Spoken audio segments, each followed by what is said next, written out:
Bago po matapos ang gabing ito, I love you. I want to I want to honor the first person who saw my potential.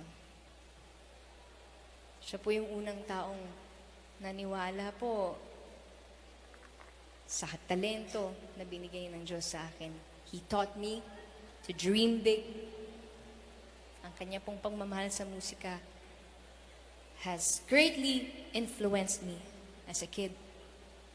Yung pong mga musika po niya na pinatutugtog every Sunday.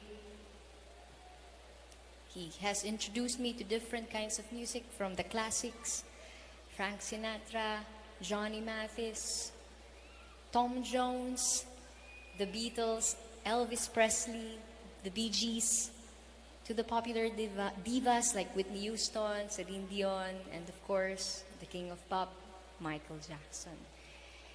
He taught me to work hard. He has trained me. Naalala ko po, every morning at 9 o'clock, bumabangon po kami. Gustong-gusto ko pong bumabangon ng umaga para po mag-ensayo. Pinapaakyat niya po ako sa lamisita namin at dun po ako nagpe-perform na feeling ko yun po ang stage ko. Ang gamit ko po noon lagi ay original cassette tape. Hindi po multiplex. Ayaw ko po yun. Gusto ko original. At ang turo niya po sa akin dapat sifra, eksaktong-eksakto. Kaya po, medyo minsan nagagaya ko po ang timbre ng boses ng mga original singers na kinakanta ko or ginagawan ko ng covers. Siya din po ako po kasi mahina po ang loob ko. Pero siya po ang nagturo sa akin na maging matatag, maging malakas. Lalong-lalo na po sa pagharap sa laban ng buhay. Tatay Delphine, mahal na mahal na mahal na mahal na mahal kita. Para sa'yo to, Tay. Love you, Daddy.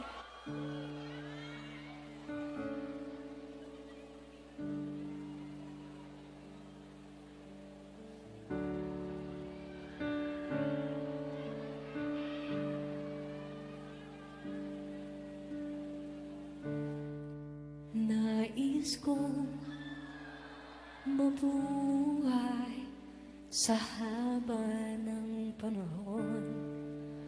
Kung ito'y lilipas na ika'y kapiling,